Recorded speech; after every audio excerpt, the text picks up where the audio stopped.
नमस्कार, मैं बालकृष्ण। आप देखना शुरू कर चुके हैं न्यूज फॉर हेडलाइंस। 2025 का चुनाव होने वाला है और तेजस्वी यादव आज फॉर्म में आ गए हैं।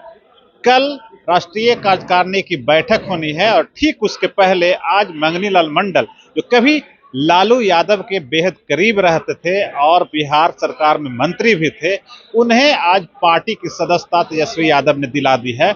मतलब साफ है कि एक विकेट गिर गया है, सामने वाले को पूरी तरह से परास्त करना है और इसके लिए साम दाम दंड भेद जितने तरह की प्रक्रिया है सब अपनाई जाएगी।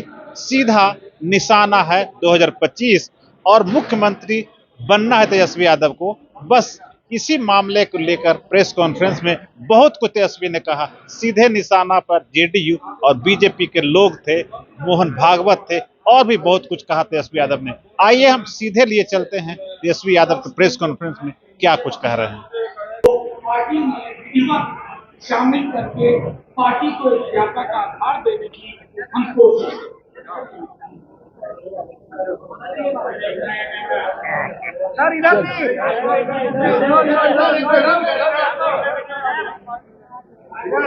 सर हम लोग की तरफ भी टोपी है, वो टोपी दे दीजिए।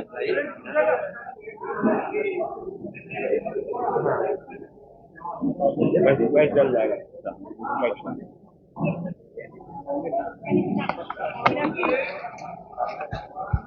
बुके बुके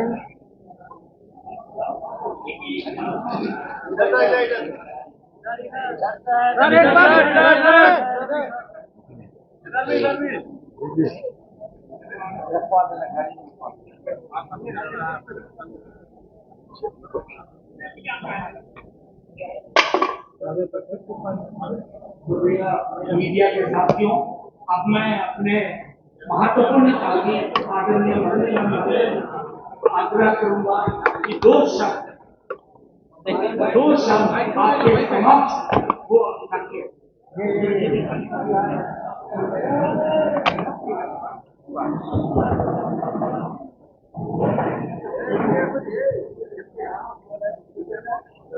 बिहार विधानसभा में प्रतिपक्ष के माननीय नेता और बिहार के भावी मुख्यमंत्री श्री तेजस्वी प्रसाद यादव जी, राज्यसभा के माननीय सदस्य श्री मनोज झा जी, हमारे पुराने साथी श्री अब्दुल वारिस सिद्दीकी जी, श्री उदयनारायण चौधरी जी, श्री विजय कृष्ण जी,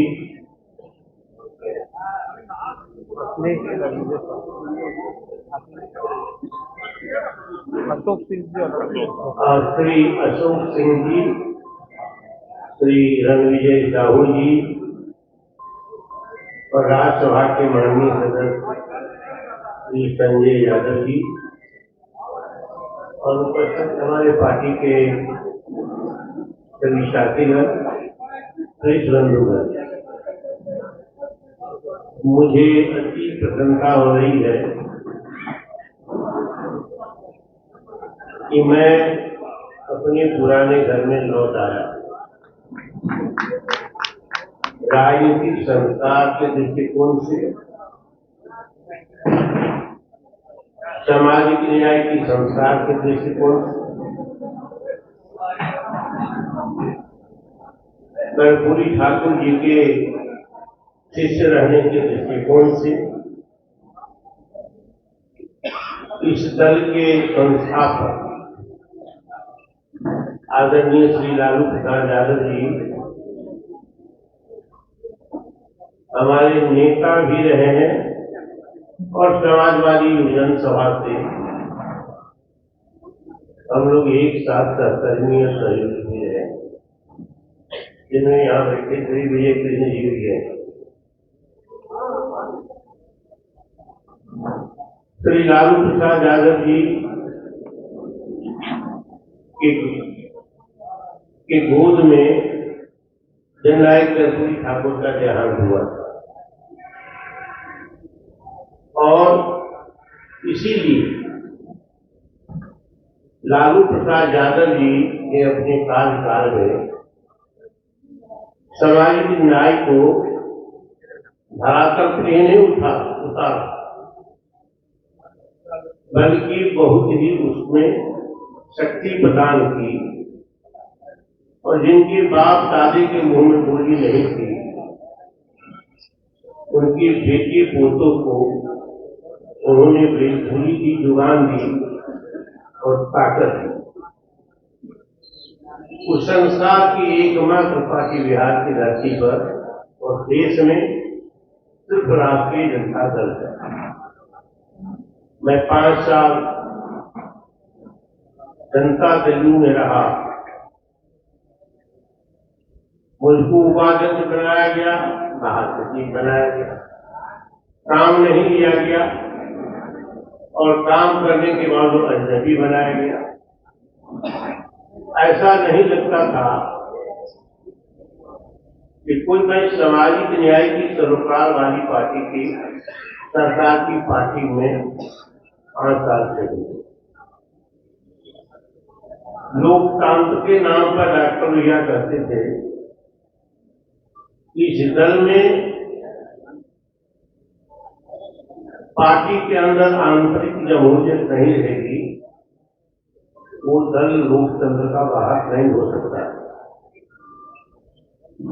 डॉक्टर भैया का यह भी दर्शन रहा है कि समाज को यदि बदलना है, सामाजिक न्याय को मजबूत करना है, आरक्षण को और विशेष अवसर सिद्धांत को मजबूती से लागू करना है, तो नेतृत्व वर्ग में क्षमता पैदा करनी होगी और उसमें नेतृत्व को विकसित करना होगा। इसीलिए उनके 3 शब्द बड़े महत्वपूर्ण है: प्रखरता, मुखरता मैंने प्रखर होना, मुखर होना और प्रबुद्ध होना। तो जो पिछड़े हैं, अति पिछड़े हैं, सामाजिक दृष्टिकोण से कमजोर वर्ग है, गरीब है, उन्होंने कहा इसे 3 सिद्धांत के आधार पर नेतृत्व पैदा करो। आज जो सरकार जिस पार्टी के जनता दल को, जिसमें मैं दम घुट करके 5 वर्षों तक रहा, उसमें जो प्रखर कार्य करता है, मुखर कार्य करता है, प्रबुद्ध कार्य करता है, और खास करके विशेष करके अति पिछड़ा में उन्हें दरकिनार किया जा रहा है, हर स्तर पर मारा जा रहा है, और लस्सा, जिसको डॉक्टर भैया कहता था, लस्सा पैदा होगा, लस्सा की तरह कमजोर लोगों को उठाया जाएगा। आज यही काम किया है। इसीलिए जो अति पिछड़ा के लोग हैं खास करके, और दलित के लोग हैं, उसमें आज नेतृत्व वर्ग जो पैदा होगा उसकी संभावना खत्म हो गई है, खत्म कर दी गई। 3.5 आदमी की ये पार्टी रह गई, और जिसके लिए पार्टी दावा करती है उसके साथ छल किया जा रहा है, उसके साथ धोखा किया जा रहा है। यही चरित्र है पार्टी का। बिहार में जातीय जनगणना कराई गई। मैं आज भी, अब पहले भी श्री तेजस्वी प्रसाद यादव के प्रति इस मामले में बहुत कृतज्ञ रहा हूं और धन्यवाद देता हूं कि उनके ताकत से, बलबूते प्रयास से जातीय जनगणना कराई गई, और जातीय जनगणना के बाद 65% आरक्षण की घोषणा की गई। यह आरक्षण कहां है? सुप्रीम कोर्ट ने अगर खत्म कर दिया, हाई कोर्ट ने, तो उसके लिए कहा जाता है नीचे ऊपर सरकार एक ही है, 2 चक्के की सरकार है। तो संविधान के 9वीं अनुसूची में डालने के लिए क्या प्रयास हुआ? 50% से आरक्षण कई प्रदेशों में, तमिलनाडु सहित जगह है, और बिहार में जब जातीय जनगणना कराई गई तो अकेले से लिया गया 65% जो आरक्षण दिया गया तो जैसे अकेले से लिया गया। बिहार में जो नौकरियों की संभावना बढ़ी और कहां नौकरी छुपी हुई, यह दिखाने का काम श्री तेजस्वी प्रसाद यादव जी ने किया। और जब जनता में खास करके नौजवानों में ये बात घर कर गई कि तेजस्वी प्रसाद यादव जी उप मुख्यमंत्री नहीं होते, सरकार में नहीं आते, तो नौकरी नहीं मिलती। कई लाख 10 लाख लोगों की नौकरी की बात की गई, लेकिन जब तेजस्वी जी का नाम होने लगा बिहार में, तो साथ होते चले गए। कहा कि अकेले चले गए। बिहार में नौजवान आज जानते हैं, इस बात को समझते हैं कि तेजस्वी जी के प्रयास से नौकरी मिल रही है। उन्होंने इसके लिए प्रयास किया था, ताकत लाई थी, शक्ति लगाई थी। सरकार काम कर रही है ये बताने का काम किया था। लेकिन एक को हम दूसरे नाते, हम अकेले हैं, लेकिन अकेले हैं तो 3.5 आदमी सरकार चला रहे हैं, 3.5 आदमी पार्टी चला रहे हैं।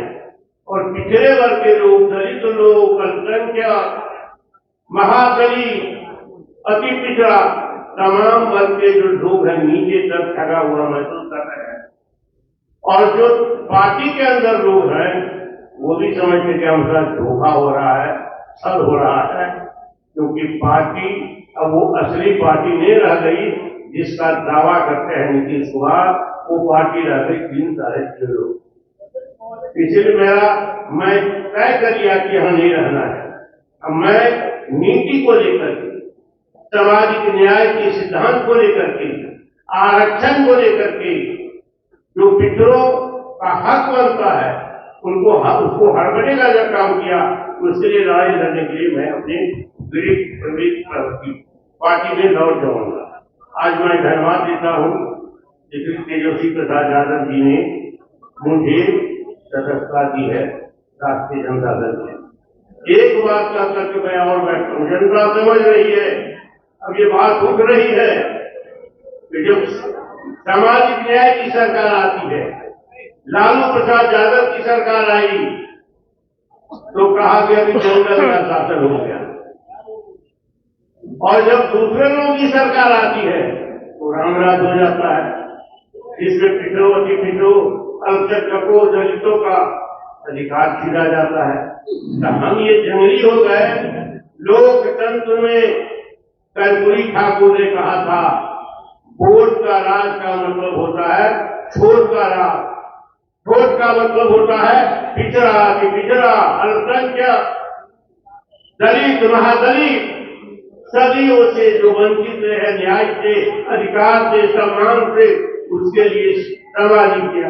और जब उसकी सरकार बनती है तो जब चुनाव आएगा तो कहेगा जंगल राज। मैंने हम जंगली हैं और दूसरे जो हम पर शासन करता रहा वो रामराजी है। इसी की लड़ाई है बिहार में, इसी की लड़ाई होगी। इस बार बदलेगा, सरकार बदलेगी, शासन बदलेगा, राजकाज बदलेगा। और इसी संविधान में जो लड़ाई है तेजस्वी जी की, इस लड़ाई में शक्ति देने के लिए, सहयोग देने के लिए, सहकर्मी बनने के लिए मुझको प्रसन्नता है और गौरव महसूस कर रहा हूं कि मैं राष्ट्रीय जनता दल के अपने घर में, परिवार में आ गया हूं। बहुत बहुत धन्यवाद।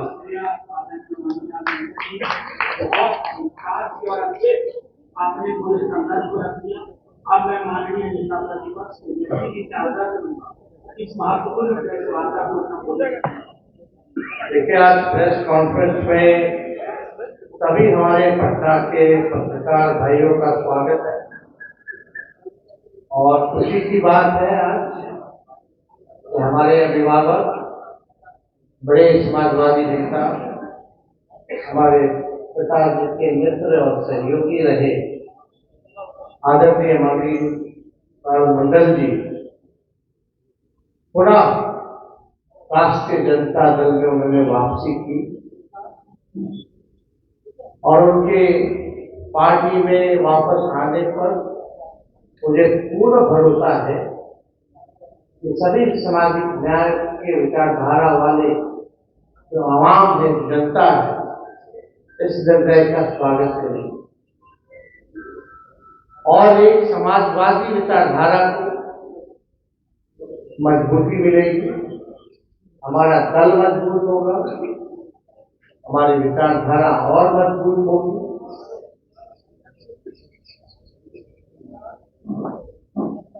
इनका अनुभव जो है राजनीति में अग्रवाल मंडल जी का, मुझे लगता है कि व्यक्तिगत रूप से हमको भी बड़ा लाभ मिलेगा और एक पार्टी के वरिष्ठ नेता के रूप में नहीं बल्कि मार्गदर्शन ये हम जैसे नौजवानों का पार्टी में भी करते रहें, ताकि हम जैसे नौजवान बिहार और देश में समाजवाद का झंडा बुलंद करते रहे। इनका योगदान रहा बिहार की राजनीति में, ये किसी से छिपा नहीं। और एक खुशी है कि ऐसे हमारे अनुभवी समाजवादी नेता जो है पार्टी में हम लोगों का साथ मिला है, साथ आए हैं और पार्टी की जरूर जो है इनको अहम भूमिका पार्टी में भी देगी और अहम जिम्मेदारी भी पार्टी जरूर उनको प्रदान करेगी। और हम लोग सब लोग साथ मिलकर के जो फिरका शक्तियां हैं, जो आज आरएसएस जैसा संगठन गांधी जी को अपमानित करता हो, स्वतंत्रता सेनानी जितने रहे जिन्होंने देश की आजादी के लिए कुर्बानियां दी, वही मोहन भागवत जी, चाहे सुभाष चंद्र बोस हो, चाहे भगत सिंह हो, चाहे वीर कुंवर सिंह हो, चाहे रानी झांसी बाई हो, उनके शहादत को इन लोगों ने अपमानित करने का काम, उनका बयान भी आया होगा कि देश की आजादी, असली आजादी कब मिली। तो इन लोगों ने, जो महापुरुषों ने जो देश के लिए कुर्बान हुए, ये क्या उनका अपमान नहीं? रही मोहन भागवत जी से मैं पूछना चाहता हूं कि बताइए मोहन भागवत जी, पिछले दलितों को कब आजादी मिलेगी? और आरएसएस का प्रमुख कब उस पिछड़ा और दलित समाज का भी होगा या आदिवासी समाज का होगा? इसका जवाब दीजिए। इन लोगों के देश की आजादी में कोई कुर्बानी नहीं। भाजपा आरएसएस देश को तोड़ने का काम कर रहा है। संविधान के बदले ये लोग अपना नागपुरिया कानून लागू करना चाहते हैं। और हम लोग जब तक राष्ट्रीय जनता दल है तब तक जो है इनके अन्याय को सहेगा नहीं, बल्कि इनका पुरजोर हम लोग जो है विरोध करने का काम करेंगे, लड़ाई लड़ेंगे। और ये चुनावी साल है। अब यहाँ देखिएगा कूद कूद करके केंद्र मंत्री हर दो दूसरे जो है भाजपा के, कभी अमित शाह जी आएंगे और राष्ट्रीय स्तर पर हर दूसरे दिन तीसरे दिन बिहार की चर्चा भी होगी और बीजेपी के आईटी सेल की भूमिका भी बढ़ जाएगी, जो ED, CBI, income tax, Bihar के लोग राजनीतिक रूप से, सामाजिक रूप से परिपक्व, वो लोग सब कुछ समझते हैं। बिहार हिसाब मांग रहा है सीपीसी के 3 साल का। बिहार 11 साल से जो डबल इंजन की सरकार राज्य में और केंद्र में चल रही है, उसका हिसाब मांग रहा है। कितने केंद्र मंत्री जो बैठे हैं बिहार के, उनसे बिहार के लोग, बिहार के जनता हिसाब मांग लिए। बताओ क्या किया बिहार की? सबसे ज्यादा वोट मिला, सरकार बनाए। 20 साल 11 साल मामूली नहीं होता। इतना समय बिहार के लोगों ने इस एनडीए को दिया और बिहार को क्या मिला? केवल जुमला, केवल सौतेला व्यवहार बिहार के साथ हुआ। हम लोगों की पुरानी मांग रही बिहार को विशेष राज्य के दर्जे को देने की। वही नीतीश कुमार जी कहते थे, दोहराते थे कि बिहार को मिलना चाहिए, हम पद यात्रा निकालेंगे। अब तो वो भी सरकार में बैठे, अब कब मिलेगा, कौन देगा? बिहार को क्या मिला? सब कुछ जितना गुजरात को मिला, बिहार को कहां मिला? वोट सबसे ज्यादा बिहार से और सब कुछ दे दिया गया गुजरात को। तो बिहार के साथ सौतेला व्यवहार हुआ। और हम लोगों ने जो आरक्षण की सीमा जो बढ़ाई थी 65% हम लोगों ने किया। सुप्रीम कोर्ट में आज राष्ट्रीय जनता दल भी हम लोग पार्टी बने हुए हैं। इस लड़ाई को हम लोग लड़ रहे हैं। और हम आपको बता दें, इसमें भारत सरकार हो या बिहार सरकार, ये लोग एकदम नहीं चाहते, इनके वकील बहस नहीं करते, ये चाहते हैं हार जाना। वरना हम लोगों का तो साइंटिफिक रूप से जो है अध्ययन हुआ है भाई, हमारा सर्वे आया है, हमारे पास बेस है और उसी बेस के हिसाब से हम लोगों ने आरक्षण की सीमा बढ़ाई। तो कोई कैसे खत्म हो जाएगा? तो इसकी लड़ाई हम लोग लड़ेंगे। और सबसे बड़ी बात है, ये जो बहालियां निकल रही है या निकलने वाली है, उसमें पिछले दलित आदिवासी भाइयों का 16% का जो है नुकसान होगा, यानी लाखों की तादाद में नौकरियां जो है उनसे छीनी जाएगी। तो इस लड़ाई को भी लड़ेंगे। और हम लोगों ने पहले भी कहा कि अब तो लगभग पूरा बिहार हम घूम लिए, कार्यकर्ता दर्शन कर संवाद हम लोगों ने किया। 5-6 जिला और बाकी है, क्योंकि कल राष्ट्र कार्यकारिणी की बैठक इसलिए हम यहाँ है, वरना हम दौरे पे रहते। फिर राष्ट्र कार्यकारिणी के बाद हम लोग जो है औरंगाबाद, रोहतास, भोजपुर जिले का हम लोग करेंगे। और हमको लगता है कि पहले हफ्ते फरवरी तक हमारी यात्रा भी समाप्त हो जाएगी। यानी पूरे बिहार में हम जहां भी जा रहे हैं, एक बात खुलकर के आ रहा है कि थाना चले जाइए, ब्लॉक चले जाइए, कोई लेवल पे चले जाइए, बिहार जो है भ्रष्टाचार का केंद्र बिंदु बना हुआ है। आप गंगोत्री कह लीजिए, यमुनोत्री कह लीजिए, यानी यहां से केवल भ्रष्टाचार ही भ्रष्टाचार।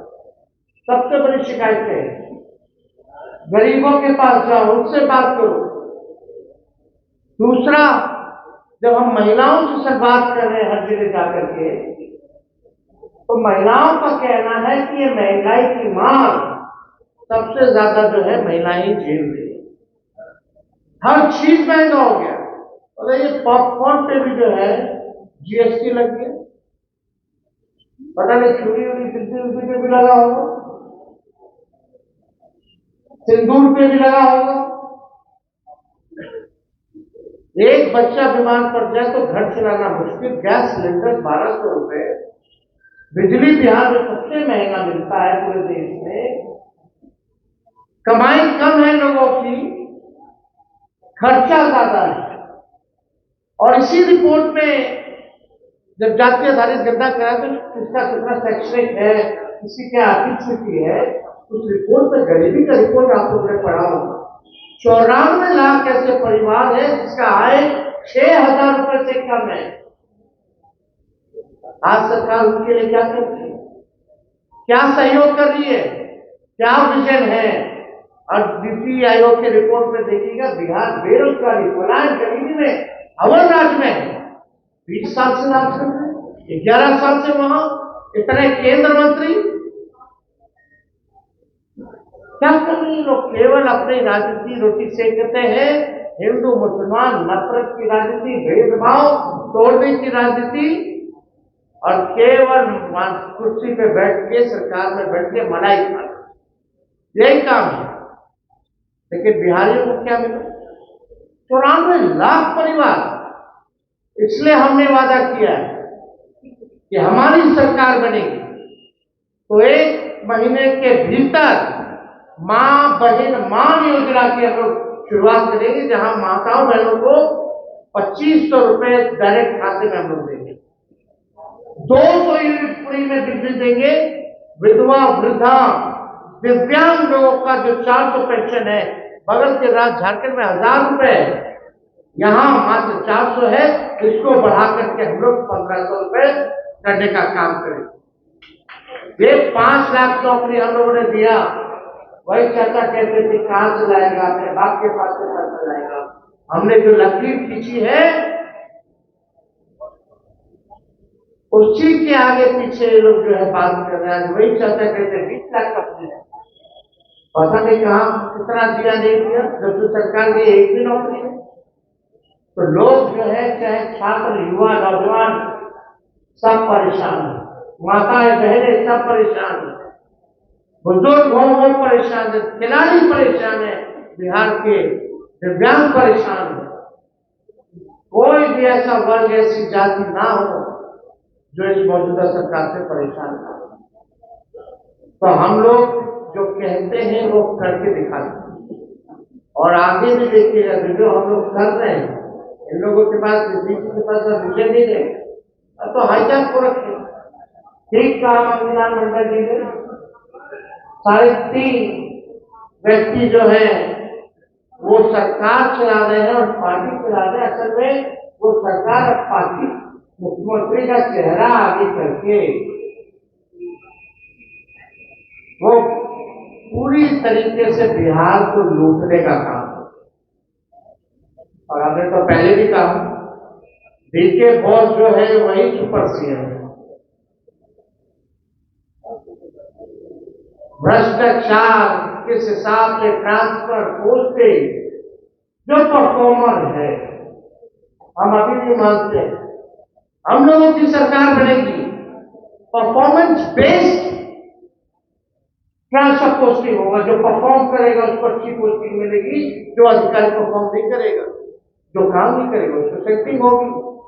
लेकिन यहाँ उल्टा है, यहाँ परफॉर्मेंस पे नहीं, जो 90% के परफॉर्मर जो लोग हैं उनको अलग कर दिया गया। जो गणेश प्रतिमा करने वाले लोग हैं, टीपीएम ताबड़तोड़ तेल मालिश करने वाले लोग हैं, उनको ही जो है जगह मिली। आज देख लीजिए वो गांधी मैदान जहां नियुक्ति पत्र मिलता था 17 महीने में, लोगों के चेहरे में खुशी थी, एक उम्मीद की, उमंग था। आज वही छात्र अभ्यर्थियों को गांधी मैदान जेपी के मूर्ति के सामने टूटा गया, पीटा गया, देह टूट गया, माथा फट गया, आंख में आंसू है और निराशा छाई हुई है।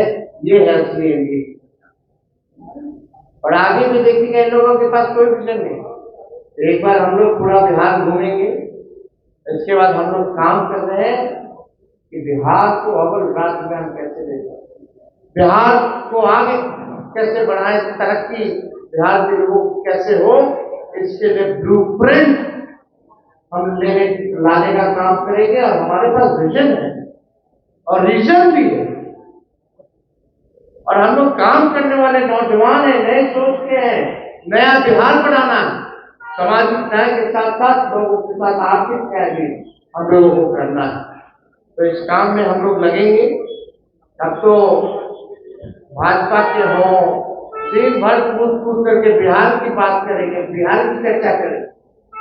अब देखिएगा कुछ दिन बाद नरेंद्र मोदी जी का मन की बात होगी बिहारियों का, फिर चले जाएंगे लिट्टी चोखा खाने के, यही अब काम होगा। अरे भैया, बिहार के लोग एक्टिंग एक्टर नहीं चाहते हैं, वो लीडर चाहते हैं जो बिहार को आगे ले जाए, ना कि केवल वोट रखने का कलम। जो एक्टिंग से स्क्रिप्ट और एक्टरों से काम नहीं चले। अभी भी हम लोग देख रहे हैं तरह तरह का स्क्रिप्ट रखते हैं। बीजेपी के एक्टर पुराने हो गए तो नए एक्टरों को मैदान में उतारा था। तो बिहार की जनता होशियार है, समझदार है, इन लोगों के झांसे में आने वाली नहीं। और फिर पत्रकार भाई, अगर आप लोगों का कोई सवाल होगा तो जरूर पूछिए। तो हमारा संगठन का सदस्यता अभियान ही चल रहा है। अभी तो चुनाव होगा, ब्लॉक के अध्यक्षों का चुनाव होगा, प्रदेश अध्यक्ष का चुनाव होता है, राष्ट्रीय अध्यक्ष का चुनाव होना है। अभी तो फिर से जो है पूरा संगठन बनना है, समय आने दीजिए, सारी चीजों को जो है आप लोगों को बता दिया जाएगा, मिल जाएगा। हाँ, लेकिन एक बात है, मंगीलाल मंडल जी की भूमिका जो है पार्टी में अहम रही।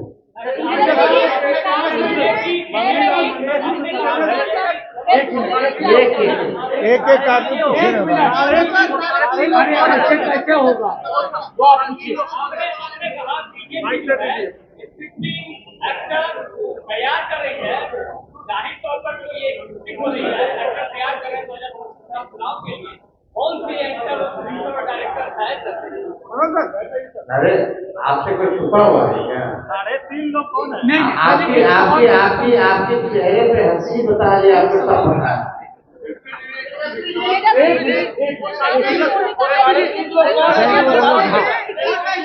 अरे भाई शांत उनकी मानसिक हालत की जांच होनी चाहिए। कौन सरकार की सोच कह रहे हैं कि उनकी मानसिक स्थिति की जांच होनी चाहिए। यार हम देखिए इस सब पे क्या टिप्पणी करना आप लोग। क्योंकि आपने भी कई बार कहा हमने ये नहीं कहा, हमने कहा कि पता नहीं क्या दवा कौन क्या खिलाता नहीं खिलाता, इसकी बात की चिंता तो होनी चाहिए ना।